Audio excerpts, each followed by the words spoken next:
vejo na América do Sul tendendo a governos de esquerda. O resultado da eleição na Argentina é uma demonstração disso. Essas manifestações que nós estamos vendo no Chile, no Equador, a mesma coisa. Mesmo no ano passado a gente tendo a eleição do presidente Bolsonaro. A questão do Brasil aí é o ponto fora da curva. A população rejeitando candidatos da esquerda.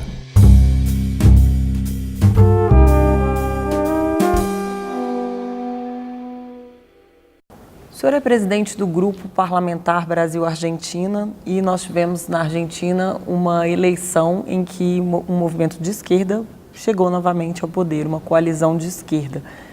Essa coalizão e movimentos de esquerda na América Latina estão dizendo que isso é o começo de uma tendência. Dá para dizer isso, senador, na opinião do senhor? Eu acho que sim, dá para dizer. Como houve uma tendência nos anos 90, na eleição de 89 e 90 em toda a América do Sul, houve uma tendência de governos de centro, não é? Para governos de centro. E aí nós tivemos vários presidentes de vários países, inclusive na Argentina e no Brasil, eleitos com essa posição ideológica de centro. Como depois, nas eleições seguintes, em 94, nós já vimos começou uma tendência para governos de esquerda, não é? E agora está havendo, no meu entender, isso também, está havendo um movimento, não é, para a esquerda. No resultado da eleição na Argentina é uma demonstração disso. Essas manifestações que nós estamos vendo no Chile, também uma insatisfação com o governo, que é de direita, também demonstra isso. No Equador, a mesma coisa. Na Bolívia, embora tenha ganho a eleição um governo de esquerda, mas há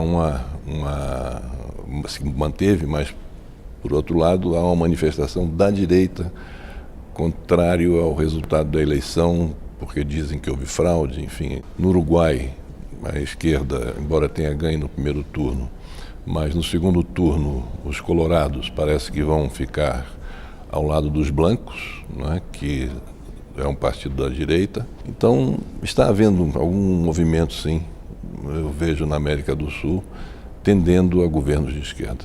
Mesmo no ano passado a gente tendo a eleição do presidente Bolsonaro e o Macri e o Pinheira sendo vistos como uma onda de direita sobre a América Latina. Mesmo isso, a questão do Brasil aí é o ponto fora da curva, né? No Brasil, o que houve foi exatamente um movimento contrário, ou seja, a população rejeitando candidatos da esquerda.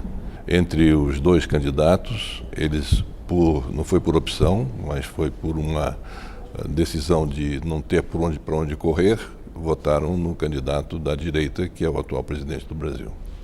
No Brasil, a gente vê um cenário muito dividido e esse cenário se repete na Argentina também, né? Apesar do Alberto Fernandes, ter ganho a eleição com 48% dos votos em primeiro turno, o Macri conseguiu 40%. Então, não é uma diferença muito grande. É verdade. Alberto Fernandes também na Argentina vai enfrentar esse cenário dual e essa negociação necessária com a direita. Exatamente. No Brasil nós estamos sentindo isso já, não é? Há um forte desgaste do governo brasileiro, não é? E pessoas já com saudade dos governos de esquerda ou ainda atônitos, aqueles que votaram no atual presidente, atônitos diante de tantas coisas acontecendo, do que será das suas vidas no dia seguinte, né? Então, na Argentina, contrariando inclusive pesquisas que davam projeções de uma diferença de até 20 pontos percentuais a favor do presidente eleito, nós vimos, como você afirmou, uma diminuição grande dessa diferença, chegando a 8 pontos percentuais.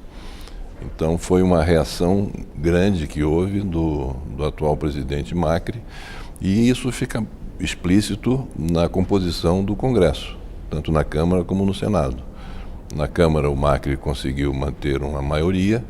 No Senado, já com a vice-presidente Cristina Kirchner, que vai assumir a presidência do Senado, porque lá, como nós sabemos, o vice-presidente da República é automaticamente o presidente do Senado. Como a vice-presidente é a Kirchner, ela vai assumir a presidência do Senado com uma maioria do seu partido e da coligação que apoiou a candidatura do Alberto Fernandes. O fato da Cristina Kirchner ser a vice-presidente faz com que haja uma tendência natural de se comparar esse governo que vai se iniciar na Argentina com o governo dos Kirchner, né? Durante 13 anos. Sem dúvida. Os Kirchner governaram a Argentina. Sem dúvida. O senhor acha que vai ser semelhante, a mesma tendência? Eu acho que a realidade hoje é diferente da realidade de 4 anos atrás, quando o kirchnerismo encerrou seu primeiro momento, né? Com a derrota da Cristina para o Macri. O choque da realidade pode fazer com que o Alberto Fernandes ele mude um pouco os postulados que sempre foram abraçados pelos Kirchner, o Néstor e a Cristina. Isso significa dizer que eles talvez não façam um governo com uma tendência tão grande à esquerda, mas sim façam um governo adequado às necessidades que o país está tendo e adequado à realidade em que o mundo está vivendo. Inclusive porque a crise econômica está muito mais acentuada nesse momento lá, né? O peso está desvalorizado, 60 pesos vale $1. E eles vão ter que renegociar a dívida. Não somente isso, né, como a questão do Fundo Monetário, como é que eles vão se relacionar com o Fundo Monetário, que já autorizou um empréstimo forte, um empréstimo de 50 e tantos bilhões de dólares, né? E isso não foi suficiente, não está sendo suficiente. Para você ter uma ideia, as reservas brasileiras estão na faixa dos 400 bilhões de dólares. Então é algo extremamente preocupante, porque a economia está muito fragilizada, com a inflação de 50% a 60%, não é? Com a inflação pesando mais sobre os alimentos, o que significa que a classe mais pobre é que vem sofrendo de forma mais premente essas dificuldades. Então, realmente é uma situação muito difícil a situação da Argentina. E o que nós esperamos, o que nós queremos, é que a nossa diplomacia parlamentar, formada pelo grupo de parlamentares, os grupos parlamentares Brasil-Argentina e Argentina-Brasil, que nós possamos de alguma forma poder ajudar para que as relações, sobretudo entre os nossos países, não sejam estremecidas. Nós temos aí que cuidar, por exemplo, do Mercosul, do futuro do Mercosul. E para isso é necessário que não somente os governos se entendam, mas que a diplomacia parlamentar também funcione. A Argentina vem dando muita importância ao grupo parlamentar Brasil e Argentina. Tanto é que na composição desse grupo parlamentar, eles votaram um projeto de lei constituindo esse grupo. Ou seja, o grupo parlamentar Argentina-Brasil, ele tem força de lei. Aqui no Brasil não há força de lei. O nosso grupo parlamentar basta apenas ter a quiescência do número X de parlamentares e está constituído o grupo, não é? Então, eu acho que a diplomacia parlamentar ela poderá ser de grande utilidade nesse momento em que todos nós estaremos muito investidos da responsabilidade de evitar que palavras mal pronunciadas ou mal dadas do lado brasileiro ou do lado argentino prejudiquem essa relação entre os nossos dois países. A Argentina é fundamental para o Brasil, fundamental. É a terceira compradora das nossas exportações. E mais importante do que ser a terceira, embora hoje seja a quarta em função das dificuldades porque passa a Argentina, o mais importante de tudo é que as nossas exportações são basicamente 90% constituídas de produtos manufaturados, ou seja, produtos industrializados do Brasil. Diferentemente de outros parceiros comerciais como a China e os Estados Unidos, em que na nossa relação comercial nós exportamos fundamentalmente as commodities, ou soja, minério de ferro, carne de boi, carne de frango, enfim, coisas assim. Não é? E para a Argentina, não.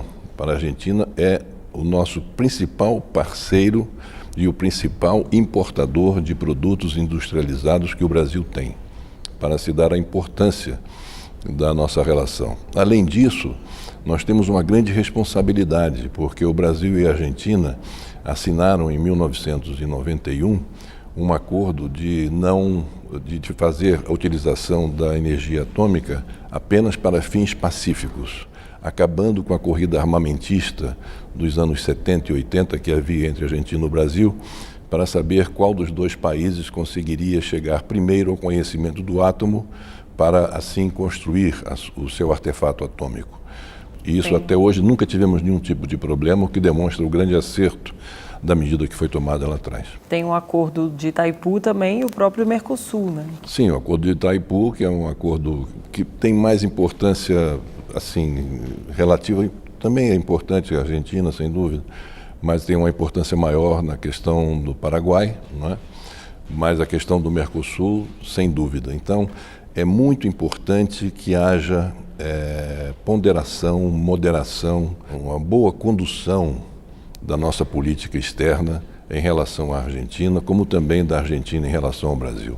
Não foi isso que a gente viu durante o período eleitoral argentino e depois das eleições, né? Houve declarações do presidente Bolsonaro contra Alberto Fernandes, também do chanceler brasileiro e do próprio Alberto Fernandes em relação ao presidente Bolsonaro também. Como superar esses primeiros momentos, senador? Bom, eu entendo que foram declarações, enfim, infelizes de ambos os lados, mas foram declarações dadas no calor e sob as emoções de um processo eleitoral. Agora, passada a eleição, terminada essa refrega eleitoral, eu acredito que do mesmo jeito que o presidente Macri recebeu em Palácio no dia seguinte ao anúncio da eleição, recebeu na Casa Rosada o presidente eleito Alberto Fernandes, eles que disputaram a eleição muito renhida e muito agressiva, do mesmo jeito que é isso que aconteceu, eu espero que venha a acontecer também em relação ao presidente Bolsonaro e ao presidente Fernandes, que eles se encontrem um espaço para poder trazer a conversa e os entendimentos e as negociações em função, como disse, dos interesses dos nossos países. Uma das declarações do presidente Bolsonaro foi que a Argentina, com Alberto Fernandes, viraria uma Venezuela. O senhor acredita que isso vai acontecer? Não, eu acredito que tenha sido uma temeridade do presidente Bolsonaro dar uma declaração como essa. Não temos por que pensar que a Argentina vai se transformar numa Venezuela. Ao contrário, nós temos que trabalhar para que a Argentina saia da situação difícil em que se encontra e nós entendemos que para isso uma boa parceria com o Brasil é muito importante. Uma boa parceria e uma boa interação entre os dois presidentes. Mesmo com uma inflação de 55% ao ano, porque esse número, 55%, ele só não é maior do que Venezuela e Zimbábue. Pois é, mas a questão da inflação, você veja, não teve nenhuma dificuldade quando eu assumi a presidência da República. Eu tinha uma inflação de 90%. Se a gente for basear o índice de inflação como um fator restritivo da nossa relação com os parceiros aqui da América do Sul, por exemplo, então não teria conseguido parceria nenhuma. Nós imaginamos que sim, a dificuldade que a Argentina tem de sair desse patamar altíssimo de inflação venha a ser fruto de um trabalho intenso por parte do governo argentino.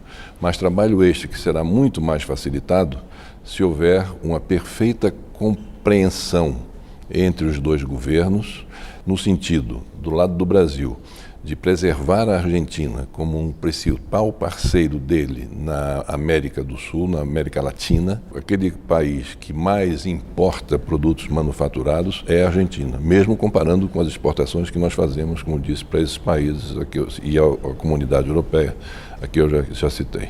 Durante o governo Cristina Kirchner, esses produtos manufaturados, alguns deles sofreram restrições, foram taxados. O senhor acredita que isso pode acontecer novamente, dada a situação econômica argentina nesse momento? Isso não foi uma medida das mais inteligentes tomadas pela ex-presidente Cristina Kirchner, porque apesar dessas medidas, os nossos negócios continuaram sendo sempre muito bons com a Argentina. O Brasil sempre superavitário, inclusive não é interessante que nós tenhamos grandes superávites com a Argentina. Isso não funciona bem. Funciona bem o comércio internacional e o equilíbrio do comércio internacional quando os países estejam mais ou menos equilibrados no que exportam e no que importam. Não é? Então, não deu muito certo aquilo que a ex-presidente Cristina Kirchner fez, porque criou um certo desconforto na nossa relação, e eu acredito que isso não vai se repetir. O importante é que nós tratemos de várias questões para melhorar os nossos relacionamentos dentro do Mercosul, como a hidrovia Paraguai-Paraná. Nós temos a questão da metrologia, que é a questão do sistema métrico, como será utilizado para os países que fazem parte do Mercosul, os 4 países, Brasil, Argentina, Uruguai e Paraguai, mas fundamentalmente com a Argentina, com quem nós mantemos os mais fortes laços comerciais, como também a questão da administração das aduanas, a questão fitossanitária, que é algo também muito importante para melhorar a nossa relação e o nosso fluxo de comércio. Enfim, temos uma miríade de pontos, que nós temos que nos debruçar, tratar objetivamente para melhorar a qualidade da nossa relação. O Mercosul e a União Europeia assinaram um acordo este ano que ainda precisa ser ratificado pelos parlamentos. Alberto Fernandes disse que vai rever esse acordo para ver se as condições são favoráveis à Argentina. A Argentina pode prejudicar um processo eleitoral permite tudo, permite tudo, até absurdos como esse.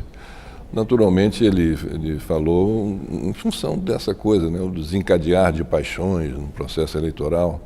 Então, aí as maiores bobagens podem sair, como coisas muito positivas também saem. Bolsonaro disse depois que se ele fizesse isso, poderia ser banido do Mercosul. Pois mas o próprio governo Bolsonaro disse logo no início, pela voz do ministro Guedes, que a Argentina não tinha nenhuma importância, que essa questão do Mercosul era uma questão irrelevante, mas logo depois mudou. Aí passou a entender que é isso que nós esperamos, que o presidente argentino também entenda que esse acordo Mercosul-União Europeia é um acordo de extrema importância. No momento em que todos buscam um acordo, todos no mundo buscam um acordo com a União Europeia, somente nós do Mercosul, depois de 20 anos de tratativas, depois de 20 anos lutando para que esse acordo fosse finalmente aprovado, é que vamos achar que não, vamos ter que reavaliar. Não, nós temos que ter preocupação com a reavaliação que a União Europeia quer fazer em relação ao Mercosul. Isso dito, por exemplo, pelo presidente da França, que em função desse desentendimento na questão ambiental, ele já disse que o seu parlamento, a sua Assembleia Nacional, não iria ratificar. Nós temos que, sim, trabalhar para que o acordo do Mercosul seja ratificado pelos todos os parlamentos da União Europeia e pelos nossos parlamentos, porque isso é fundamental para o futuro, não somente do Mercosul, mas de toda a América do Sul. Para o Brasil, o que seria melhor, a eleição de Alberto Fernandes ou de Macri? Tanto faz, eu acho que não tem não há essa distância, não é? Você veja, por exemplo, vamos citar a Bolívia, Bolívia com o presidente Morales, que é um governo de esquerda, não é? E o nosso governo é um governo de extrema-direita, não é? E agora as relações estão muito bem, porque o que prevalece aí é o interesse dos dois países. A nós interessa o gás boliviano. Não é? Então nós temos indústrias e mais indústrias, cidades e mais cidades que estão aí se alimentando do gás boliviano, fruto de um acordo que foi feito entre o Brasil e a Bolívia. Então existem interesses comerciais que falam mais alto, porque esses interesses comerciais, inclusive, são eles que proporcionam e propiciam a paz. Porque quando há uma integração econômica, ou quando há uma integração de interesses comerciais e econômicos, isso é a garantia de que os países que estão assim ligados, que eles manifestam o desejo de viverem em paz. Em termos de passado, a relação bilateral Macri-Brasil e os Kirchner-Brasil, o que foi melhor para o Brasil e para os dois países? Foi, comparando com o que passou, o governo Macri foi melhor para o relacionamento do Mercosul do que o governo na época da presidente Kirchner. Porque levantou essas barreiras alfandegárias. Como eu disse, foi uma bobagem que ela fez, mas o futuro demonstrou que as medidas que ela tomou foram medidas absolutamente fora de propósito, que não ajudou e não colaborou em nada, nem para a própria Argentina. O senhor citou o problema que o Brasil teve com a França e o presidente Macron e a Amazônia. Essa questão já está superada? Não, não está superado, não está superado. Isso nós vamos ter ainda que aguardar algum tempo para que seja passado um arnica, de modo a fazer com que essas relações voltem ao seu leito natural. Um diálogo civilizado, que não passe para um nível que a diplomacia mundial não está acostumada a ver, não é? Então, eu acredito que para isso, essa arnica passada vai demorar ainda algum tempo para passar a dor daqueles que foram feridos com esse diálogo áspero entre o presidente francês e o presidente brasileiro. Mas é fundamental que isso passe, não é? Porque sem a França estar animada na ratificação do acordo Mercosul-União Europeia, nada anda. Que a França, sem dúvida, a liderança política da França na comunidade europeia é incontestável.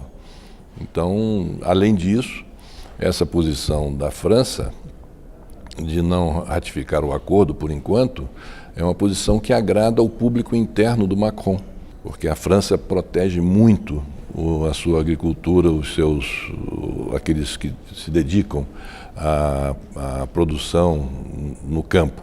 Então, a França tem inclusive o apoio para essa não ratificação, apoio dos seus próprios nacionais, que dizem, enquanto isso nós não vamos ter então produtos brasileiros concorrendo com os nossos produtos aqui na comunidade. Nosso tempo já acabou, mas eu tenho uma curiosidade, que o senhor foi presidente da República no período da edição da Lei Rouanet. Sim. E há um tempo circulou um vídeo na internet em que havia o leão e as hienas, e uma das hienas era exatamente a Lei Rouanet. E há bastante crítica a essa lei hoje. Eu queria saber qual a posição do senhor em relação a essas críticas que vêm sendo feitas pelo governo. Isso é uma bobagem, né? Isso é fruto da beocidade daqueles que acham que a Lei Rouanet, nesse exemplo triste que nós assistimos aí desse vídeo, possa ser alguma coisa que prejudique o Brasil ou a cultura brasileira. Ao contrário, a Lei Rouanet, ela está aí há 30 anos. Há 30 anos que ela está rígida, ajudando na produção audiovisual, na produção cinematográfica, teatro, enfim, todo no campo das artes, é a Lei Rouanet. E ela está aí, sim, ajudando e muito a cultura nacional. As críticas que vem sofrendo agora é em função da distribuição dos recursos advindos da Lei Rouanet, que está indo mais para o Centro-Sul do que para o Norte, Nordeste e Centro-Oeste, enfim. É essa a discussão. Então, o problema não é da Lei Rouanet, o problema é da administração dos recursos que estão sendo auferidos por intermédio da Lei Rouanet e como reparti-los. Quer dizer, é tão primitivo e tão rústico, tão rústica essa afirmação em relação à Lei Rouanet, quanto a quem editou esse vídeo que nos trouxe tanta tristeza e tanto mal-estar como nós estamos sentindo. Eu agradeço a participação no programa Salão Nobre e até a próxima. Muito obrigado. Até a próxima.